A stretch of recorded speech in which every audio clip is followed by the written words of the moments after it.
What's up YouTube? My name's Kenneth. Today we're going to do an unboxing from HKNowStore. As you can see here, we have the X Cube.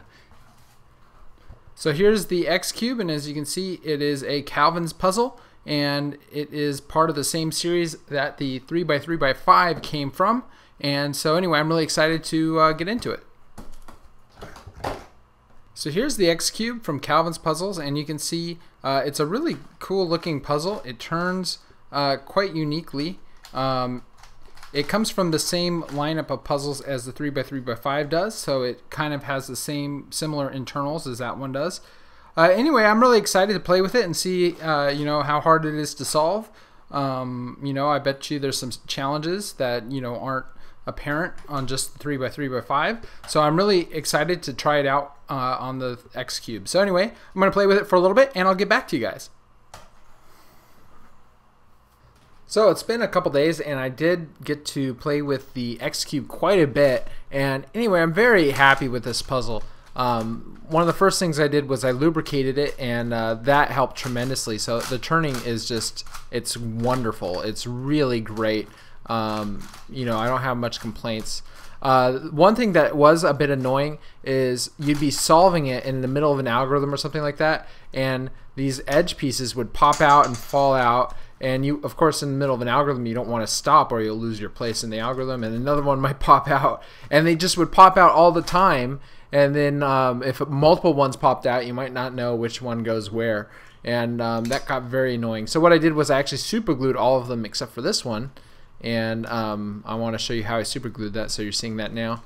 But anyway, that was probably the most annoying thing about this puzzle. But once I super glued them all, the fun level just jumped. I mean, this is a really fun puzzle. I really enjoy solving it. It solves very similarly to the 3x3x5, and this is probably one of my favorite puzzles of all time. And it's the solving of a 3x3x5 is just great because it's a cuboid. It solves kind of like a 3x3, and then it solves. You got to solve the shape shifting first, and then you got to solve use the rest of the cuboid. Anyway, it's a fun puzzle, and this one has all those aspects except for even more shape shifting and more cuboid type moves. So anyway, I just really enjoyed this puzzle, and I think it's a great puzzle. Anyway, a fun thing you can do with these puzzles is to make really cool patterns. So let me show you a couple patterns.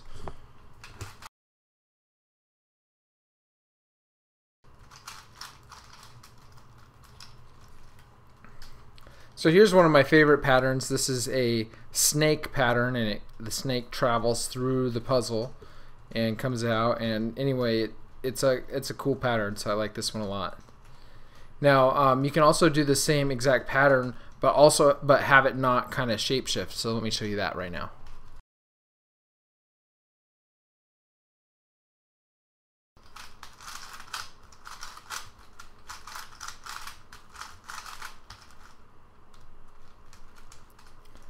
So here's that same snake pattern, except for this one doesn't shapeshift.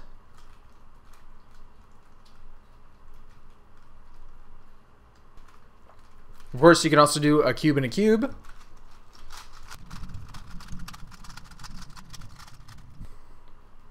So there's a cube and a cube, which is always fun.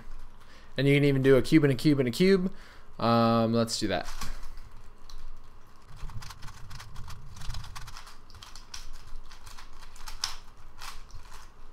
You can see the shape shifting as I do these. And there's a cube and a cube and a cube, and a cuboid and a cuboid and a cuboid. So I was really able to drop my solve time of this puzzle. At first when I was solving, it was taking about 15 minutes to solve. It took a long time for me to solve these edges up here.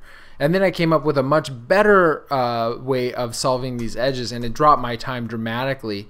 Anyway, so far right now my time has improved all the way down. My best time is 2 minutes and 18 seconds, which I was really happy with. But that was without parity. And there is a parity, and what happens is like two edges of these top edges will need to switch places, and of course you can't just switch two edges, something else has to switch. And so I was getting parity, and it was very annoying.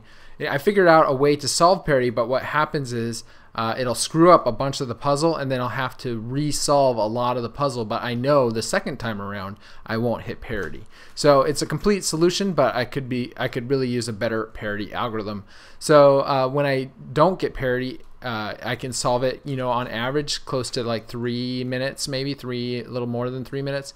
And then when I do hit parity, it takes about a minute longer, a minute and a half longer. So like between 4 and 5 minutes to solve it when I hit parity. So anyway, it's a really cool puzzle, and I've had a lot of fun solving it. So I will show a solve video on this, and that should come out in a week or so. That's pretty much it for the X Cube. I hope you guys enjoyed this video. Let me know if you guys want to see more of the series of puzzles that this came from, like the I cube, L cube, and cross cube. That would be super helpful. So thanks guys for watching, and of course, have a great day.